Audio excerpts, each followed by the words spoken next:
देख रहे हैं अवाम के उठाए गए सवालात, हालत हाजरा पर तबसरों, तज्जियों, खबरों पर मुहित प्रोग्राम न्यूज लाइन रिदा सैफी के साथ।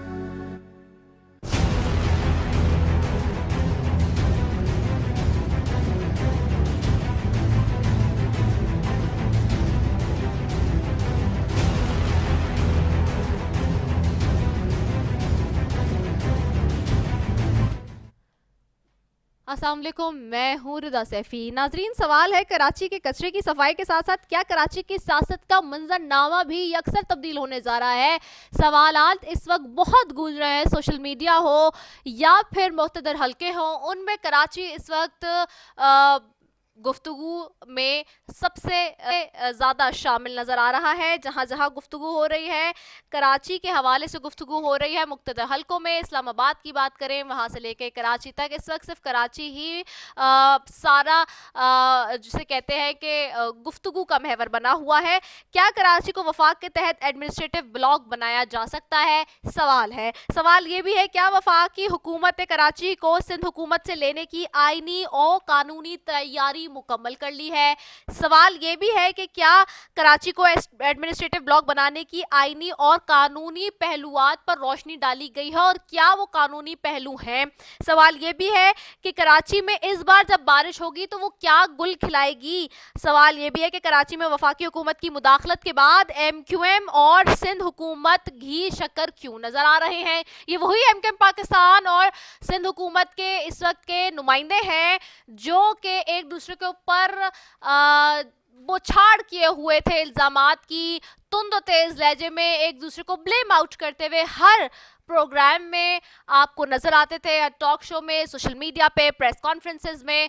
लेकिन अब पीछे से ये भी बात की जा रही है कि इस वक्त तो ग्राउंड पर तो यही नजर आएगा कि जिस सिंध में जो महवर है सिंध हुकूमत का, खासतौर पे एडमिनिस्ट्रेटिव पॉइंट ऑफ व्यू से और हर लिहाज से, लेकिन उसके साथ नजर तो देखने में शायद यह आएगा कि जी पीपल्स पार्टी और MQM पाकिस्तान एक साथ होंगे। लेकिन जब वफाक एडमिनिस्ट्रेटिव ब्लॉक बनाने की कराची को बात करेगा और जब फाइनली खुल के थैली से बाहर आ जाएगी बिल्ली और सारा मामला जब सामने होगा, तो उसके बाद जो है वो MQM पाकिस्तान के जो नुमाइंदे हैं और MQM पाकिस्तान बिलशमूल खुद, क्योंकि वो बैठी हुई है इस वक्त वफाक में, वो वफाक का साथ देगी और सिंध हुकूमत को ठेंगा दिखा दिया जाएगा। ये ऐसा की ऑलमोस्ट तैयारी है जो कि कराची के हवाले से कर ली गई है। आया इसमें कितनी जल्दी पेशरफ्त होगी? सवाल ये कि कितनी जल्दी ये तैयारी मुकम्मल करके क्या इस बार फरोग नसीम साहब जो हैं वो मायूस नहीं करेंगे वफाकी हुकूमत को? क्या वाकई वो जो है इस वक्त हुकूमत को, वफाकी हुकूमत को पुरुमीद कर चुके हैं कि नहीं जी इस दफ़ा जो उन्होंने तैयारी की है कराची को लेने की एडमिनिस्ट्रेटिव ब्लॉक के, और आइन आर्टिकल के हवाले से भी आज बताऊंगी कि किस पे कहाँ बात हो रही है। आर्टिकल 149 की जो बार बार बात कर रही है वफाक, जिसमें एग्जीक्यूटिव अथॉरिटी का एक्चुअली सारा मामला है, वो आर्टिकल में भी थोड़ी देर में आपको बताती भी हूँ पढ़ के कि क्या इसमें सारा जो मामला है, क्योंकि वो एग्जीक्यूटिव अथॉरिटी का एक्चुअली इशू है और फेडरल मामला है। 149 आर्टिकल की मैं बात कर रही हूँ यहाँ पे। ये बड़ा ज़रूरी है ये पता होना भी। अनफॉर्चुनेटली हमारे जो लोग मुंतखब होकर ऐवानों में जाते हैं उनको ये मालूम नहीं है कि आईन और कानून के तहत क्या मामलात और पेचीदगियाँ हैं इस वक्त, लेकिन धड़ाधड़ स्क्रीन पर आते हैं और आके आपके सामने बात करके चले जाते हैं। बहरहाल जी, इस पर तो बात करूंगी। दूसरी तरफ आज बड़ी एक डेवलपमेंट हुई है जी, जो किस जिसको मैं खुश आइन डेवलपमेंट समझ रही हूँ, क्योंकि अब तक पाकिस्तान तहरीक इंसाफ की हुकूमत को ऑपोजिशन का भरपूर क्रिटिसिज्म का सामना था, बहुत क्रिटिसाइज हो रहा था सुबह दोपहर शाम, जिसमें मुझे याद है चौधरी मंजूर साहब का भी एक ट्वीट सामने आया मेरे नज़र में पीपल्स पार्टी से कि जी उन्होंने कहा क्या 1 मिनट की खामोशी जो है वो कश्मीर के हवाले से जो बात हो रही है कि क्या उस पर जो है वो कश्मीर को आज़ाद करा देगी? क्या जो नगमे भी जो रिलीज़ किए गए इस पे की तारीफ से, उस पर भी ऑपोजिशन सोशल मीडिया पे कुछ हल्के क्रिटिसिज्म कर रहे थे कि क्या इन नगमों से जो है वो आज़ादी हासिल हो जाएगी। लेकिन अब जो फाइनल जो आज इसके ऊपर डेवलपमेंट हुई उससे वो बड़ी खुशाइन डेवलपमेंट है और शायद इससे ऑपोजिशन को और उन मुख्तलिफ हलकों को जिनमें जो है सोशल मीडिया पे बहुत क्रिटिसिज्म का सामना था, वफाकी हुकूमत को शायद उनको दिल की तसल्ली हो जाएगी। जिसमें एक चीज़ ये कि जी मकबूजा कश्मीर को पाकिस्तान के नक्शे का हिस्सा बना दिया गया है जी। वफाकी काबीना ने इस पाकिस्तान के नए नक्शे की मंजूरी भी दे दी है और पाकिस्तान का नया नक्शा अक़वाम मुत्तहिदा में पेश भी किया जाएगा।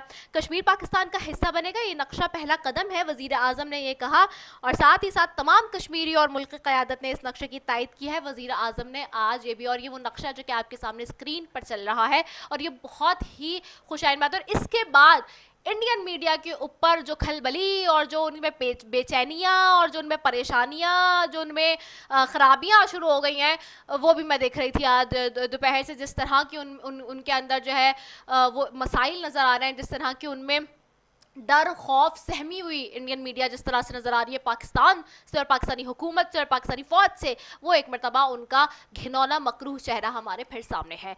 तो ये जो मौज़ूआत है इस पर मैं बात करूँगी। तीसरी तरफ जी शहबाज शरीफ और मौलाना फजल रहमान को मनाने की कोशिश ना रही है जी। और ऑपोजिशन चूंकि शाहिद खाकान अब्बासी साहब जो कि साबिक वज़ीर आज़म है मुस्लिम लीग नून से, वो ये कहते हुए नजर आए थे कि जी हमने तो पहले ही कहा था कि हम ऑपोजिशन फ्रेंडली करना चाहते हैं। तो सवाल है कि अगर आप ऑपोजिशन फ्रेंडली करना चाहते हैं तो फिर ये ड्रामाबाजी क्या है एपीसी की बार बार आप कर रहे हैं। बिलावल भुट्टो जरदारी साहब रिलीज़ कर रहे हैं एक कमर्शल और लाहौर के हवाले से, और वो कहते हैं कि जी हम तो लाहौर में आ रहे हैं, भुट्टो लाहौर आ रहा है। तो अब अगर लाहौर जा रहे हैं आप और ऑपोजिशन करने की बात करना है, फिर फ्रेंडली, एक तो ऑपोजिशन भी और फिर फ्रेंडली भी, इन दोनों का कॉम्बिनेशन कहीं जचता नहीं है। तो ये सारे सवालात हैं जो कि आज के प्रोग्राम में करेंगे जी। सबसे पहले मेरे पास स्टूडियो में मौजूद हैं नईमा, पाकिस्तान पीपल्स पार्टी की नुमाइंदगी करेंगे, उनको खुशामदीद कहती हूँ। Thank you so very much Naima one साहब फॉर ज्वाइनिंग अस। एंड साथ ही हमारे साथ टेलीफोन लाइन पे एमएनए है मुस्लिम लीग नून से समीना मतलूब साहबा, उनको खुशामदीद कहती हूँ। Thank you so very much Samina Matloob साहबा फॉर ज्वाइनिंग अस। और साथ ही बिलाल अहमद गफ्फार साहब जो है पाकिस्तान तहरीक इंसाफ से ज्वाइन करेंगे। अभी तक ताख़ीर का शिकार हो चुके हैं, अभी तक पहुंचे नहीं हैं। बहरहाल जी जब वो आएंगे तो I will talk to him as well. मैं सबसे पहले जो है वो समीना मतलूब साहबा आपसे ज़रा शुरू करती हूँ। आप एमएनए है, जाहिर सी बात है चीज़ें देख रहे हैं। ये फ्रेंडली ऑपोजिशन क्या होती है? शाहिद खाकान अब्बासी साहब आज कह रहे थे कि फ्रेंडली ऑपोजिशन की बात हो रही है। क्यों फ्रेंडली ऑपोजिशन? ऑपोजिशन या तो स्ट्रिक्ट होती है, ऑपोजिशन या तो बड़ी ही एक कहते हैं कि विड होती है। ऑपोजिशन का मकसद तो अपनी एक वर्ड लाइन लेंथ पर होता है, एक स्टांस होता है, एक मौक़िफ़ होता है ऑपोजिशन का।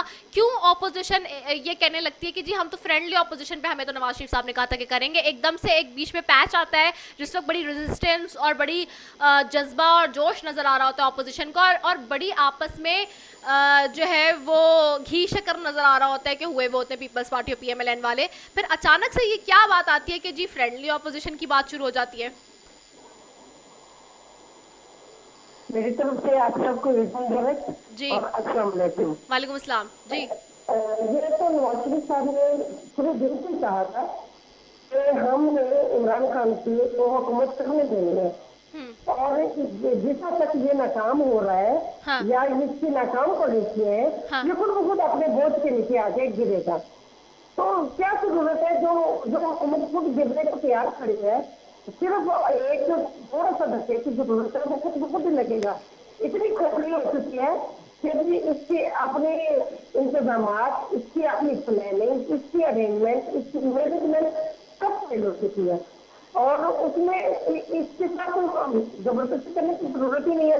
क्या जरूरत है इसकी तरह कोई गलत जुबानी करे? अब ऐसी जुबान को हम रख नहीं सकते जो इन्होंने धरने के दौरान की और अभी तक कर रहे हैं, और ऐसी बुरी जुबान को कोई दिन अल्लाह ना करे कि रखे। तो दूसरी बात यह है कि ये खुद ही डाउन जा रही है, हमें इतना ज्यादा जोर लगाने की जरूरत बिल्कुल भी नहीं है।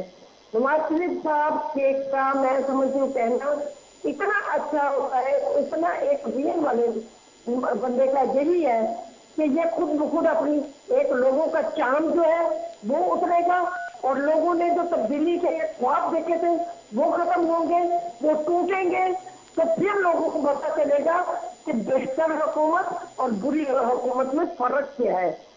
इसलिए इनको यही चांस दिया जा रहा है।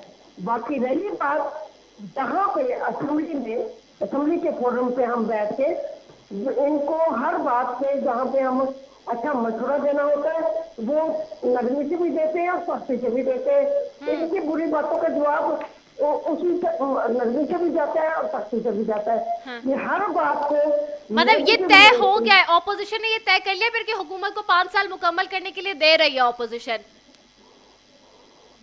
ये तो अब हुकूमत की हिम्मत है कि ये मुल्क को कैसे 5 साल तक खेलती है।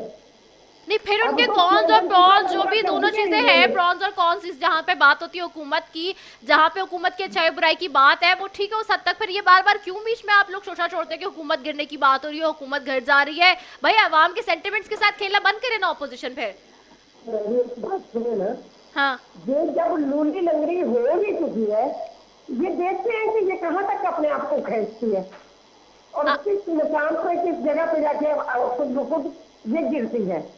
अच्छा चले ठीक है, चले ठीक, मैं आई गॉट योर पॉइंट, मैं आपका पॉइंट समझ गई। मैं नहीं मेहमान साहब की तरफ आऊंगी। फिर आप मुझे बता दीजिए कि हुकूमत के एक तरफ तो आप लोग बीच में, और अभी जैसे मैंने कहा कि आपने एडवर्टीजमेंट भी जी रिलीज किया कि जिसमें भुट्टो जी आ रहा है लाहौर और ये सारी बातें हो रही हैं। नहीं मेहमान साहब, तो मुझे बताएं कि आप लोग एक तरफ जा रहे हैं लाहौर फतह करने के लिए और दूसरी तरफ अब नून लीग वाले आज कह रहे हैं और अभी वो भी कह रहे हैं कि जी हम तो अगेन ये कह रहे हैं कि फ्रेंडली ऑपोजिशन होनी चाहिए और हुकूमत खुद गिरे तो ठीक है हम नहीं करेंगे। तो फिर ये अचानक से सेंट्रल वालों को क्यों इतना प्रॉब्लम होने लगता है, ऑपोजिशन में जो बैठे हैं सारे पीपल्स पार्टी और पीएमएलएन की क़यादत, कि वो आउट ऑफ द नोवेयर जाके स्टार्ट हो जाते हैं, नहीं जी हुकूमत तो गिरेगी, हुकूमत तो फला हुकूमत तो फिर अवाम के सेंटिमेंट्स के साथ क्यों खेला जा रहा है? बिस्मिल्लाहिर्रहमानिर्रहीम। देखें, बात ये है कि कुछ दिन पहले आसिफ जरदारी साहब ने आप पूरे कौम को एक मैसेज दिया था कि मुझे क्रिकेट नहीं आता लेकिन मुझे सियासत बड़ी ऐसी आती है। अब जिनको क्रिकेट आता है तो वो मुल्क चला के दिखा दें, और मुल्क आपके सामने जहाँ ला के जहाँ खड़ा किया है वो अब इस वक्त पूरी दुनिया देख ही रही है। रहा ऑपोजिशन का, देखें ऑपोजिशन का एक रोल है मुल्क के अंदर। ऑपोजिशन ने पहले दिन फ्लोर पे खड़े होकर कहा था कि हम आपके साथ चलने वाले हैं और हम आपके साथ चलेंगे। बिलावल भुट्टो साहब ने कहा था कि आप वजीर आजम में आपने जो वो वादे किए कौम से, वो वादे अभी साइड पे कर लें, हम आपके साथ जो है वो काम करेंगे। लेकिन जो अपोजिशन के साथ किए, अपोजिशन का रोल क्या होता है, या तो सूबाई कौमी असम्बली के अंदर डेस्क बजाती है या ब्लैक रिबन बांधती है, एहतजाज रिकॉर्ड कराती है। हमने जब अपोजिशन ने जब अपना एहतजाज रिकॉर्ड करवाया, चीज़ें महंगी हो गई, बात ये है कि महंगाई हो गई है, बिजली महंगी हो गई है, पेट्रोल महंगा हो गया है, मतलब जिसने अपोजिशन में जिस जमात के कारकुन ने, जिस MP MNA ने एहतजाज रिकॉर्ड करवाया, बिलीव करें कि घर पे जब पहुंचा है तो एक अदद हमें नेब का लेटर जरूर वसूल हुआ है। तो यहाँ हुकूमत और अपोजिशन, दूसरी बात ये रही कि हुकूमत अपोजिशन का जो काम है, जो रोल है, वो इस वक्त हुकूमत खुद ही अदा कर रही है। अगर बात करें के इलेक्ट्रिक के बाद, दफ्तर के बाद, ये काम अपोजिशन का था कि अपोजिशन जो है ये रोल अदा करती, के इलेक्ट्रिक के खिलाफ मुजाहरा करती, वहाँ एहतजाज रिकॉर्ड कराती, और यहाँ हालत ये है कि हुकूमत ही एहतजाज रिकॉर्ड कराने के लिए वहाँ बैठ गई है।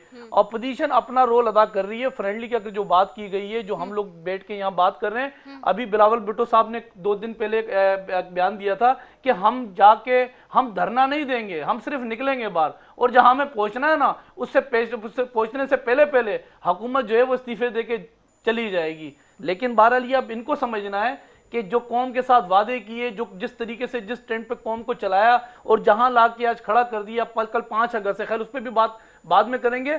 लेकिन अपोजिशन और हुकूमत, इन दोनों के दरमियान जो इस वक्त जो रंजिशें पैदा की गई हैं, जो इस वक्त दूरियां पैदा की गई हैं, सिर्फ एक नेब का इदारा बिला वजह का, जिसका ना कोई अगर कोई बात करूं, ना कोई इसकी कोई ग्रिप है, ना तो उनका कोई स्टांस है, ना तो उन्होंने कुछ करना है, सिर्फ सुबह शाम वो एक अदद नोटिस भेज देते हैं और पूरे कौम को जो है वो लाल बत्ती के पीछे लगा दिया है। अच्छा ठीक है, मैं जरा बिलाल की तरफ भी चल जाऊँ। बिलाल ने मैं ज्वाइन कर लिया, 2 के लेट हो गए। बिलाल आप, thank you so very much for joining me. Thank you for inviting me, और माजरत के मैं लेट हो गया। वो जो अंडरपास बनाया हुआ है ना टीपू सुल्तान पे, मैं तो चीख के कह गया हूँ कि उसमें बिल्कुल प्लानिंग ही नहीं है। वो एक आधा किलोमीटर तय करने के लिए आपको तकरीबन 20 मिनट लग जाते हैं। तो ये तो नाअहलियाँ हैं, जब इनके हम गिनाते हैं तो इनको बुरा लगता है। सही। अच्छा मुझे बताइएगा बिलाल, मैं आपसे जानना चाहूँगी कि जैसे कि जाहिर सी बात है, एक तरफ तो हम सुन रहे थे बीच में इतने ज़्यादा हाइप क्रिएट हो रही थी कि जो ऑपोजिशन गिराने जा रही है हुकूमत, ये सारी चीज़ें, लेकिन आज तो जी कुछ और ही हो गया। शहबाज शरीफ साहब की मौलाना फजल रहमान को मनाने की कोशिश भी नाकाम नज़र आ रही है।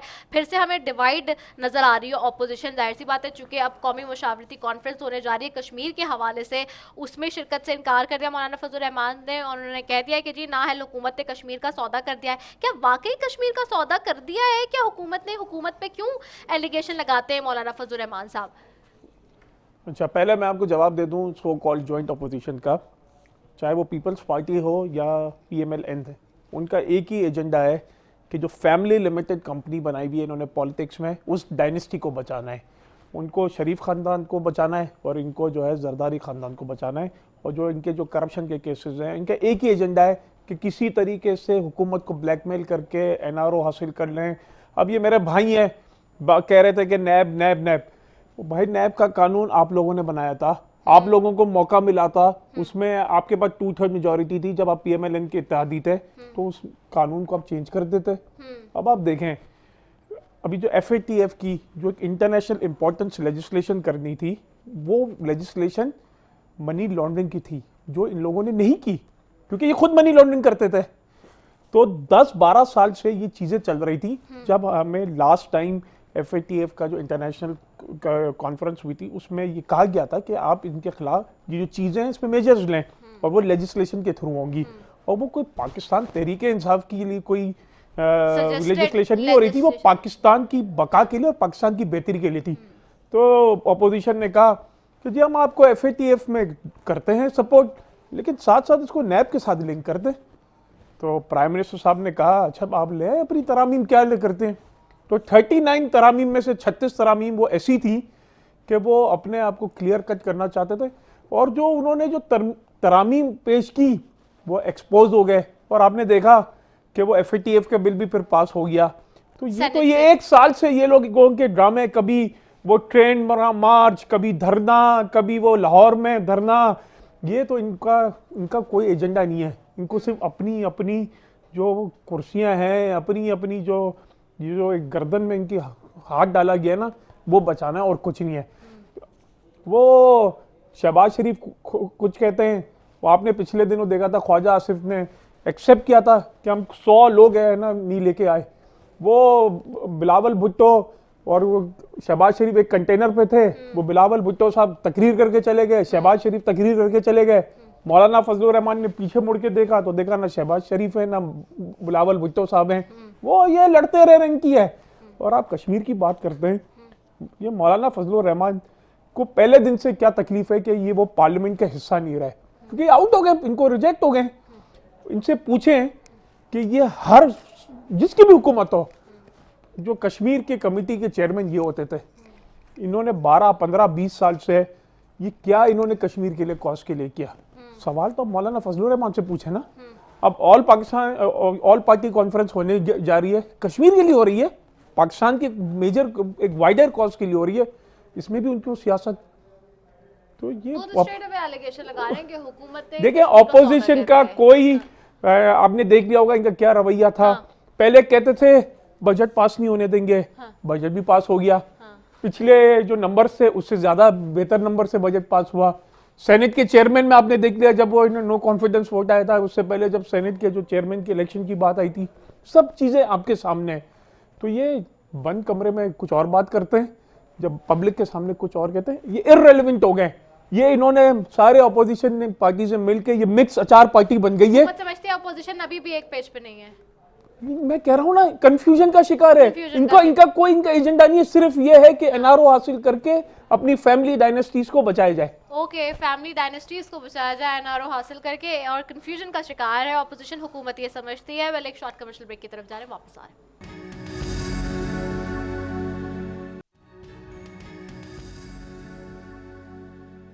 वेलकम बैक नाजरीन। और एक तरफ तो हम देख रहे हैं कि जी ऑपोजिशन और हुकूमत एक दफ़ा फिर आमने सामने नज़र आती है, लेकिन दूसरी तरफ जी बात करूं आज जो कि बड़ा अच्छा हुआ, मकबूजा कश्मीर के हवाले से भी पाकिस्तान के नक्शे का हिस्सा बना दिया गया है और काबीना ने पाकिस्तान के नए नक्शे की मंजूरी भी दी है। पाकिस्तान का सरकारी नक्शा वही होगा जो काबीना ने मंजूर किया, वज़ीर-ए-आज़म इमरान खान साहब ने आज ये कहा। साथ ही साथ जी दूसरी तरफ एक और मामला भी काबीना में आया, और वो ये कि तमाम पाकिस्तानियों का टैक्स रिकॉर्ड पोर्टल पर डालने का फैसला किया है। क्या वफाकी हुकूमत का ये अमल खुशाइंद है, और क्या ऑपोजिशन इस पे हुकूमत का साथ देगी? इस पे भी मैं पूछ लेती हूँ जी। नहीं मेहमान साहब, देखिए बात ये, कश्मीर तो इस वक्त ऐसी जेल बन गया है कि अगर मैं बात करूँ हर घर के अंदर बात ये कि जेल खाना। और अगर मैं कश्मीर की बात करूँ तो कश्मीरी जो इस वक्त जो सलूक किया जा रहा है कश्मीरियों के साथ, और 71 साल से जो कुछ हुआ कश्मीर के अंदर वो अपनी जगह था ही था। लेकिन अभी की अगर मैं बात करूँ आर्टिकल 370 और 35A जो इन्होंने रिवोक किया है, इस पर अकाम मुतहदा के अंदर हमने कितनी दफ़ा वहाँ गए और कितनी रेजोल्यूशन वहाँ उन लोगों को दी है। वो अगर मैं बात करूँ इस वक्त करतारपुर जो बॉर्डर है इनका जो बॉर्डर है वो तो इन्होंने रन कर दिया। जब कश्मीर के अंदर होली खेली जा रही थी, और मोदी को तो पूरी दुनिया जानती है कि जब वो वजीर आला गुजरात था, गुजरात के अंदर जिस तरीके से खून की होली वहाँ खेली गई थी, नौजवानों को शहीद कराया, मरवाया, और इसी तरीके से वहाँ जो बाबरी मस्जिद के अंदर जो खून खराबा कराया, पूरी दुनिया में उस पर पाबंदी लग गई थी। लेकिन हमें इस वक्त बाहैसियत कौम इस वक्त मौजूदा हुकूमत को इस पर एपीसी बुलाए, ज्वाइंट सेशन बुलाए और अपोजिशन और हुकूमत दोनों का स्टांस एक होना चाहिए। लेकिन हमसे तो यहाँ बात ये है कि मैंने अभी फिर वही बात आ जाएगी, जो काला कानून नाफिज है इस वक्त हुआ पाकिस्तान के अंदर, अपोजिशनों को जो अपोजिशन के साथ रवैया रखा हुआ है वो अपनी जगह यही है। लेकिन इस वक्त हमें यकजहती का मुजाहरा कर रहा है। आज 1 साल कंप्लीट होने को हो गया है, कंप्लीट तकरीबन। इस 1 साल के अंदर अंदर हम कहाँ खड़े हुए हैं? हमारी खारजा पॉलिसी कहाँ खड़ी हुई है? हमारी फॉरेन पॉलिसी क्या खड़ी हुई है?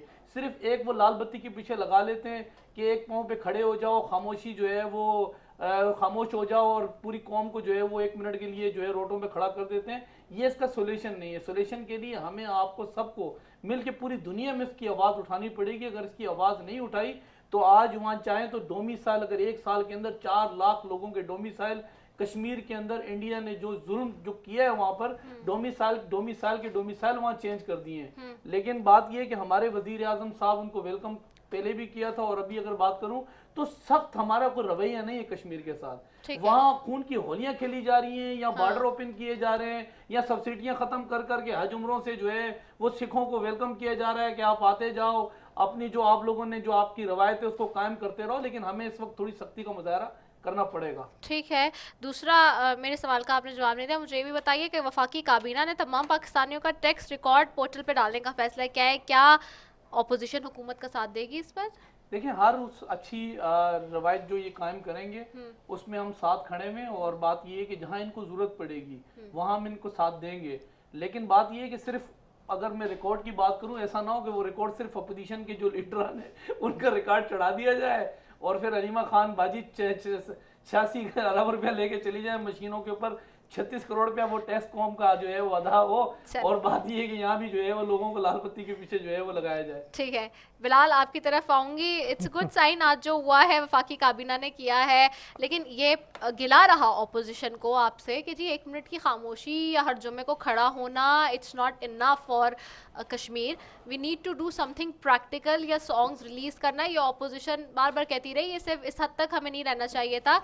आज अमली एक इकदाम किया कि ये नक्शा पहला कदम नजर आ रहा है। वाकई what would be the next measures to take in up for the Kashmir, जो कि बहुत अच्छे और जाके भी सतह पर हो सकते हैं? क्योंकि अभी हमने एक छोटा सा पॉइंट हमने जो कि बहुत बड़ा वाकया था वो भी मिस आउट किया था हुकूमत ने, जो कि 12 सारे हमारे डिफेंस एनालिस्ट भी कह रहे थे कि वो मौका भी बड़ा अच्छा था हुकूमत के लिए जब एक मासूम बच्चे के नाना को शहीद किया गया। तो वो भी बड़ा अच्छा एक मौका हमें मिला था दुश्मन की तरफ से, जो कि उसने खुद इस तरह की घिनौनी हरकत करी थी। तो हुकूमत किस तरह के सीरियस मेजर्स और आगे लेने जा रही है इस पर? देखिए रिदा, 2 साल में जो पाकिस्तान तहरीक इंसाफ की जो कामयाबियाँ हैं उसमें एक मेजर कामयाबी हमारी फॉरेन पॉलिसी है। इससे पहले हमारे पास कोई फुल टाइम फॉरेन मिनिस्टर नहीं था, हम आइसोलेशन में थे। इंडिपेंडेंट फॉरेन पॉलिसी और खुद मुख्तारी वाली पॉलिसी फर्स्ट टाइम आई है। आपने देखा होगा कि इमरान खान साहब ने किस तरह यूएन में सिर्फ पाकिस्तान कश्मीर का केस नहीं लड़ा, इंटायर मुस्लिम वर्ल्ड का केस लड़ा। एक मुस्लिम उम्मा के लीडर सामने आए इमरान खान साहब, किस तरह उन्होंने कश्मीर का केस लड़ा। ऑपोजिशन उस वक्त भी कह रही थी कि इमरान खान साहब केस नहीं लड़ रहे सही, ये 1 मिनट 2 मिनट से क्या होगा। देखिए, सारी सिंबॉलिक चीज़ें होती हैं जिसका मैसेज पूरी दुनिया में जाता है। और जिस तरह इमरान खान ने केस लड़ा, पूरी दुनिया में कश्मीर का केस गया और ये हमारी कामयाबी है। आपने देखा इंडिया जो है क्यों, जो इनके अग्रेसिव टोन्स थे उसको हमारी फौज, हमारी हुकूमत ने उनको काउंटर किया और उनके इंडिया के जो भी एग्रेशन थी उसका हमने मुकाबला किया।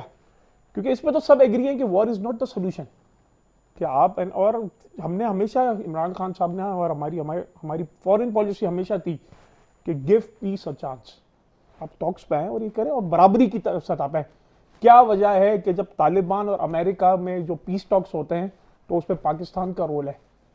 इमरान आज की है कि सऊदी अरेबिया के जो और दूसरे कंट्रीज के साथ जो है उसमें पाकिस्तान रोल प्ले कर रहा है पीस के टॉक्स। तो ये हमारी फॉरेन पॉलिसी की कामयाबी है। दूसरा सवाल आपने बात बताई, देखिए पाकिस्तान तहरीक इंसाफ तो जीती ही थी अकाउंटेबिलिटी, ट्रांसपेरेंसी और करप्शन के खिलाफ जिहाद की। ये जो स्टेप है कि टैक्सेस का हर पब्लिक ऑफिस होल्डर, इसमें मैं हर पब्लिक ऑफिस होल्डर कह रहा हूँ, not the MNAs, MPAs advisers, even the जजेस, इवन द ब्यूरोक्रेट्स, हाँ, आज सबका एक एसेट्स डिक्लेयर होने चाहिए, क्योंकि हमें ये पता होना चाहिए कि वो ब्यूरोक्रेट या वो पब्लिक ऑफिस होल्डर जिसकी इनकम इजाजत नहीं देती कि एक सर्टेन एसेट्स वो क्रिएट कर सके, तो हमें पता होना चाहिए। हाँ, आज एस्टेब्लिशमेंट डिवीजन ने भी सरकारी अफसरों के और हवाले आप से मुझे भी बताएं, declare कर दिया देखें मामला। जो हमारे special adviser to prime minister थे या एडवाइजर टू प्राइम मिनिस्टर थे, कोई कानून नहीं कहता कि वो अपने एसेट्स डिक्लेयर करें, लेकिन प्राइम मिनिस्टर ने पहले दिन से कौम से वादा किया था कि मैं अपनी लीडरशिप के एसेट्स डिक्लेयर करवाऊंगा, और जितने हमारे मिनिस्टर्स हैं उन, और मिनिस्टर्स के तो है ना, जब वो पेपर जो अभी इलेक्टेड लोग हैं उनके जब पेपर Election जमा होते हैं तो Commission उनका में, इलेक्शन कमीशन जी। में उनका रिकॉर्ड होता है, लेकिन नॉन इलेक्टेड लोगों के हिस्ट्री में फर्स्ट टाइम डिक्लेयर हुए हैं। आप ये कभी पहले है ना युवा, और ये बात करते हैं कि नहीं, ऑपोजिशन वो ये बात करते हैं कि नहीं, ऑपोजिशन के इनको एक है ना हवा पड़ गया है। नहीं। मैं मेरे भाई से सवाल एक पूछता हूँ मिनट, मैं यहाँ कि एक ये चीज़- बिलावल भुट्टो साहब से पूछें कि उन्होंने जो 1.5 अरब रुपए के जो एसेट्स डिक्लेयर किए हैं वो उनके पास कहां से है, कौन सा काम बिलावल भुट्टो ने किया है, कौन सी नौकरी की है, कौन सा बिजनेस किया है, बताएं तो सही। वो बता तो दे कौन सी उन्होंने कभी कॉर्पोरेट लाइफ में अपनी जिंदगी गुजारी है। तो transparency, accountability across the board, और पाकिस्तान तहरीक इंसाफ जो अपना मैनिफेस्टो लेके आई थी, श्योरली उस पर इम्प्लीमेंट करवा रही है। नहीं, एक चीज़ तो मैं यहाँ कर दूं, आपने कहा ठीक है, बहुत अच्छी खुशाइन बात थी कि डिक्लेयर किया और ये एक अच्छा जेस्टर था कि आपने बताया, लेकिन दूसरा मैं ये भी बता दूं कि मिनिस्टर्स के अलावा वैसे भी आइन में जहाँ क्लियर लिखा हुआ है, चाहे वो सूबाई जितने भी आपके ऐसे पीएम्स बैठे हैं और एडवाइजर्स, चाहे वो फेडरल आपके ऐसे पीएम्स बैठे हैं या फिर एडवाइजर्स, ये एक तरीके से तजाद करता है आइन से। आर्टिकल 130 और 129 is categorically the definition of it. आप 5 से ज़्यादा तो एडवाइजर नहीं रख सकते, लीगल है वो, आइन से तसादुम करती है वो बात, चाहे सूबाई में रखे हुए चाहे वफाक में रखे हुए, दैट इज़ रॉन्ग। बट वो सुप्रीम कोर्ट में गया हुआ है मामला, उसका रिजल्ट जैसे आएगा उस पर बात मैं इसमें एक और बात ऐड करता हूँ, एक और बात ऐड करता हूँ।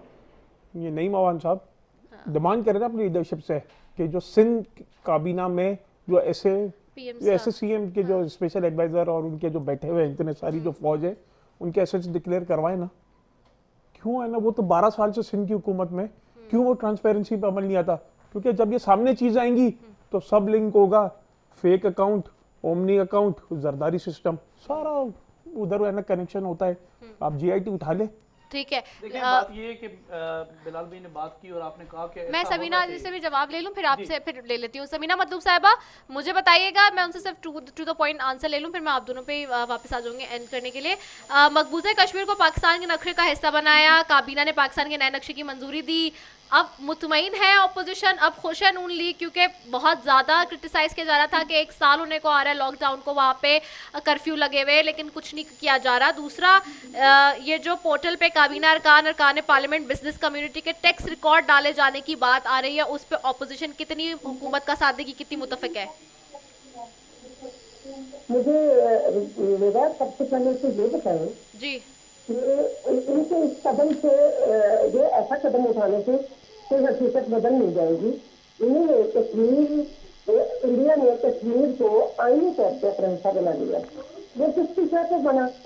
ये इनकी शर्त है। अमेरिका के साथ मिलकर इन्होंने जो प्लान बनाया, अब ये जो थोड़े थोड़े ये ड्रामाबाजी कर रहे हैं ना, ये लोगों को मुतमईन करने के लिए कर रहे हैं। सिर्फ आवाज उठेगी और ये प्रोग्राम देंगे और बस। मुझे ये बताए कश्मीर के लिए, उसके बाद ये अभी तो ये कह रहा था यूएनओ में मैं कश्मीर की आवाज हूँ, और उसको क्या साबित किया इसने कश्मीर के लिए? उसके बाद किसी ने आवाज उठाई? किसी ने नहीं उठाई। जब वो आईनी तौर पे इंडिया का हिस्सा बन गया, अब उसको अपने साथ शामिल करना इंतहाई मुश्किल है। इन्होंने अपनी काबीना में इसको अपना हिस्सा बना लिया है, और अब आप आईनी तौर से अपना हिस्सा कैसे बनाएंगे वो अपना प्लान दे। और ये जो तरीका ये कर रहे हैं ना कि हम ये गलत है, ये सारी बातें गलत है, सब ड्रामे हैं, झूठ मारते हैं, और कोई अमली कदम इनमें है ही नहीं। सिर्फ प्लानिंग है, सिर्फ बातें हैं, और एक्शन है ही नहीं, जिसकी वजह से हमारी आवाम रो रही है। हमारे अब आप ये देखें, आटे का दौरान, चीनी के दौरान से इन्होंने कमीशन बनाए जा रहे हैं। रिजल्ट क्या निकल रहा है? इसी तरह की बातें करते हैं। आवाम आदि हो गई, हम भी आदि हो गए। हाँ। और इनकी किसी बात में हम बिलीव करने को तैयार नहीं है। सही, ठीक है। अच्छा, समझ गई मैं आपकी बात। मैं अब नहीं, मेहमान साहब आप जो बोल रहे थे अब आप जवाब दे सकते हैं अपना जी। पोर्टल अगर ये बना रहे हैं तो अच्छी बात है, मैंने कहा ये अच्छी रवायत कायम हाँ। करने जा रहे हैं, लेकिन मसला ये है कि आप बचा क्या है पाकिस्तान में। मेशत ये भाई बैठा हुआ है बिलाल गफार भाई, इनका कुछ अच्छी कैलकुलेशन भी है, इनसे पूछो कि जीटीपी रेट इन्होंने कहाँ खड़ा किया है। इनसे अगर बात करो कि इस वक्त मेशत की सूरत हाल क्या है, इस वक्त अगर बात करो गरीब की जो तनख्वाहें इंक्रीज करनी थी 10% 15%, वो तनख्वाहें क्यों नहीं इंक्रीज की गई। इनसे बात करो जो सब्सिडी जिन जिन चीज़ों से इन्होंने ख़त्म की और उठाओ के कुछ कश्मीर और कुछ इंडिया की जो है वो जो सिख वहाँ से आने थे कुछ वहाँ डिवाइड कर दी, कुछ अपने लोगों को जो है वो इनायत कर दी, कुछ शुगर माफिया को इन्होंने दे दी। इस वक्त अगर बात करें तो क्योंकि जीटीपी के अगर देखिए किसी भी मुल्क की इकोनॉमी चेक करनी हो ना, उसका जीटीपी देखिए इकोनॉमी में हाथ तो इस वक्त सूबों का भी है ना, क्योंकि सूबों की 18वीं तरमीम के बाद सूबाई खुदमुख्तारी, आप सूबों में कंट्रोल नहीं कर पाते महंगाई को, तो आप वफाक से कैसे एक्सपेक्ट करेंगे कि वो वफाकी सतह पे कंट्रोल कर लेगी महंगाई को। देखिए बात ये है कि वफाक के अंदर जो चीजें आती हैं ना, मैं अगर बात करूं अगर मैं बात करूं दवाइयां कहाँ से महंगी होती है, 300-350% इस वक्त महंगी हो गई हैं। चीनी इनको 65 रुपए इनको जो है वो दूध आटा ये सारी चीजें तो यही सूबाई मामला है ना। आपका दूध आज 120 रुपए किलो मिल रहा है, पानी मिला वो भी कराची के अंदर, आपका कमिश्नरी निजाम है सिंध में, सिंध हुकूमत आपकी बैठी है, आप यहाँ नहीं नाफिज करा सके तो फिर वो गिला उनसे क्यों कर रहे हैं। मैं अर्ज ये कर रहा हूँ, जब ये आए थे 2 साल पहले यही चीनी 47 रुपए किलो मिलती थी, कहते थे चोर थे सारे, चोरों की हुकूमत थी। आज 95 रुपए पे चीनी लेके गए। ये आए थे पेट्रोल 65 रुपए का लीटर था, फिर 118 पे लेके गए। आया 115 रुपए का डॉलर था, फिर ये पेट्रोल डॉलर को आज 70 पे ले जाके खड़ा कर दिया। अगर बिजली की बात करूं 8 रुपए यूनिट बिजली इनको दी थी, आज बिजली की जो है वो 18 रुपए प्लस अभी जो इन्होंने बढ़ाई है 2 रुपए उसमें कुछ बढ़ा के आज 21-22 रुपए की ये लोग जो है वो इस वक्त बिजली लेके चले गए। मेशत की सूरत हाल पे बात इनसे कर रहे हैं तो ये कहते हैं बात ये कि हम लोग फला एक नया मंसूबा लेकर आ रहे हैं, आज सुबह फला मंसूबा लेकर आ रहे हैं। इस वक्त बात ये कि 2 सालों के अंदर, मेरा भाई सामने ये बैठा हुआ है, इन 2 सालों के अंदर अभी कुछ दिन पहले इन्होंने योम तासीन मनाया, एक बड़ी स्क्रीन लगा के नीचे ताड़ियां बजाई, इमरान खान का वर्ल्ड कप दिखाया। 2 साल के मंसूबे नहीं दिखाए कौम को कि हमने 2 साल के अंदर डिलीवर क्या किया है। सुबह वो अपोजिशन चोर है, फला चोर है, फला चोर है, गाना इनका गाना सुन सुन के पता है कि आवाम भी इनकी जो है वो समझ गई है कि बेसिकली बात ये है कि ये इनसे होना कुछ भी नहीं है। हाँ। इन्होंने सिर्फ मुल्क का बेड़ा गर्क करना है। 72 सालों के अंदर कश्मीर नहीं गया था हाथ से। ये कहते हैं हमारी फॉरेन पॉलिसी बड़ी अच्छी थी इसलिए कश्मीर में हमारे हाथ से चला गया।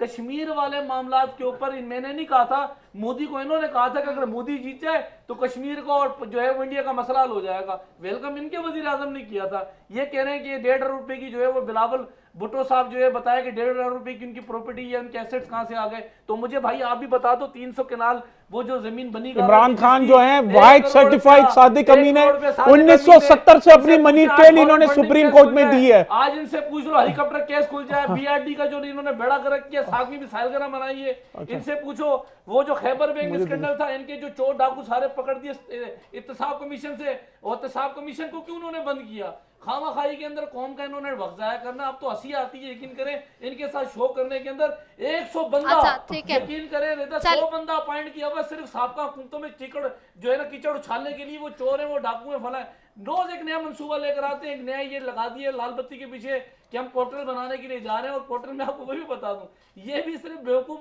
बचा गया इस मुल्क के अंदर। अच्छा बिलाल, अच्छा मुझे आप मौका दें इन्होंने, अच्छा मुझे मौका दें, मैं आपको एक आपको रिस्पॉन्ड दूंगी, सवाल भी मेरा सुनेगा। मुझे बता दें कराची को वफाक के कंट्रोल में ले जाने का कितने इम्कानात हैं, और ये जो सिंध हुकूमत से लेने की बात हो रही है और तैयारी मुकम्मल हो गई है वफाक की, ये क्या माजरा है। देखिए रिदा, 12 साल से इनकॉम्पिटेंट गवर्नमेंट है सिंध की। ना पीने को पानी है, ना एजुकेशन है, ना हॉस्पिटल फैसिलिटीज़ हैं। इनकी बजट की किताबें कहती हैं कि कराची में 10,000 बसें दे दी हैं। आपको नज़र आती है कहीं 10,000 बसें? कराची का वो एक सेफ सिटी प्रोजेक्ट था, वो कहाँ गया? इनकी ये बात करते हैं, चोर को चोर ना कहे तो क्या कहें, ज़कात में भी ये पैसे खा गए। मैं नहीं कहता, ऑडिटर जनरल पाकिस्तान की रिपोर्ट कहती है कि ज़कात में भी ये पैसे खा गए। मैंने इनसे, मैं आप बात कर रहे थे तो मैं नहीं बोल रहा था, आप हौसला सुन ले, मैं फैक्ट एंड फिगर से बात करता हूं। अच्छा आप हौसला कर ले। अच्छा दूसरी बात, अच्छा आप उनको बोले देना, आप उनको बोले। मैंने इनसे सवाल पूछा था एक दिन असेंबली में कि आपकी जो गंदुम है 2 अरब रुपए की गंदुम चोरी हो गई, तो जवाब मिलता है चूहे खा गए। क्या ये तो इनकी कॉम्पिटेंस है।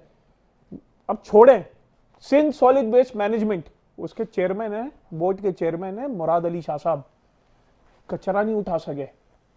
कराची में डिजास्टर वाली सिचुएशन, इख्तियारात क्या की बात है? आपका सिंध का चीफ मिनिस्टर है। आर्टिकल अगर मैं बात अच्छा मेरी एक मिनट, यार ये कह रहे हैं, ये कह रहे हैं कि सिंध चीफ मिनिस्टर के पास इख्तियारात नहीं है। आपके भैया कराची के क्या इख्तियारात हैं? भाई मैं तो सिंध के चीफ मिनिस्टर की बात कर रहा हूँ। ये कह रहे हैं कि सिंध के चीफ मिनिस्टर के पास कोई इख्तियारात नहीं है, तो फिर डूब भर के वो जो नाले के पानी में डूब के अब लाइन दे। क्या करें? नफीस लोग आप लोगों ने बनाया ना, नालों में गटरों में सिंध सॉलिड वेस्ट में कचरा उठाने की जिम्मेदारी सिंध सॉलिड वेस्ट मैनेजमेंट की है, जिसके कराची वाटर सीवरेज बोर्ड के जो चेयरमैन है वो मुराद अली शाह साहब हैं। जो इलीगल कंस्ट्रक्शन कराची में होती है उसको सिंध बिल्डिंग कंट्रोल अथॉरिटी वो आपके पास आते हैं, फिर कहते हैं कि इख्तियारात नहीं है। वो पहले हमने बहुत लोगों से सुना था इख्तियारात नहीं है। आज हमने पहली बार सुना कि एक पार्टी का नुमाइंदा कह रहा है कि चीफ मिनिस्टर के पास इख्तियारात नहीं है। ये तो इसका मतलब है पाकिस्तान पीपल्स पार्टी ने शुक्र अल्हम्दुलिल्लाह अपनी फेलियर एक्सेप्ट कर ली। जमात उनको नफीस लोग जमात बनाया, गटर साफ करते हैं, गटर कचरा उठाते हैं। एक मिनट अब ये इन्होंने एक सेकंड प्रोग्राम खत्म होने का वक्त मेरी आखिरी बात, मैं ये पूछ रही थी क्या एडमिनिस्ट्रेटिव ब्लॉक बन रहा है कराची? इन्होंने एक बात की इकोनॉमी में, मैं आपको इनके भाई के लिए और मैं पूरी कौम के लिए जो लोग समझते भी हैं इनको मैं भी समझा दूं कि ये हमारा कारनामा है कि पाकिस्तान को डिफॉल्ट होने से बचाने के लिए हमारी पार्टी, हमारी हुकूमत ने पाकिस्तान को डिफॉल्ट होने से बचाया। मेरी बात सुन ले, जो हमें रिकॉर्ड करंट अकाउंट डेफिसिट 20 अरब डॉलर का मिला था, हम उसमें से निकले। एफडीआई पिछले साल से 63% बढ़ गई है। जुलाई, एक मिनट मेरा सवाल का जवाब दे दे। ये कौन मैं आपको क्या कराची किसी और वक्त आप प्रोग्राम रख लीजिएगा इकोनॉमी पे, मैं आपको पूरा मुझे कराची में देखिए जो हमारे पास कानूनी और जो कॉन्स्टिट्यूशनल मेजर्स होंगे हम वो कराची के लिए लेंगे।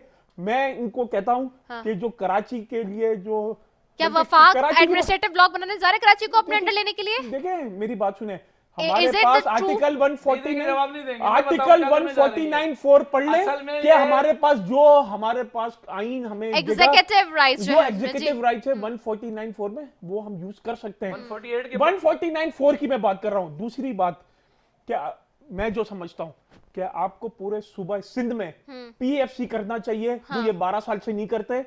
और एनएफसी तो होता है, आपको यही नहीं पता। एनएफसी हर साल आपको पैसे मिलते हैं। एनएफसी के 113 रुपए पहले इन्होंने बात ये कि वो उठा के इनको यही नहीं पता। अच्छा मेरी आप है ना, आपको जो ब्रीफिंग मिलती है ना वो आपको गलत ब्रीफिंग मिलती है, क्योंकि इनके फेक लीडरशिप, जाली अकाउंट, जाली। अच्छा मेरी बात सुनिए, अच्छा चलिए ठीक है, बहुत शुक्रिया। आखिरी बात सुनिए कि कराची का वाहिद हल ये है कि मजबूत बल्दियाती निजाम कराची के लिए इंट्रोड्यूस किया जाए। ठीक है, बहुत शुक्रिया नईम इमाम साहब आपका, बिलाल अहमद गफ्फार साहब आपका, समीना आपका, आप तीनों मौजूद मेहमानों का बहुत शुक्रिया जी। कराची का क्या होने जा रहा है, कराची में क्या होगा, ये आइंदा आने वाले दिनों में मैं बात करूंगी। लेकिन जहाँ एडमिनिस्ट्रेटिव ब्लॉक की बात हो रही है और आर्टिकल 149(4) की जो बात की गई है उसमें कितनी कानूनी पेचीदगियाँ हैं और क्या आया ये इतना आसान है, ये एक बहुत बड़ा सवाल है। इसी के साथ जी अपनी मेज़बान रिदा सैफी को दीजिए इजाज़त। पाकिस्तान जिंदाबाद।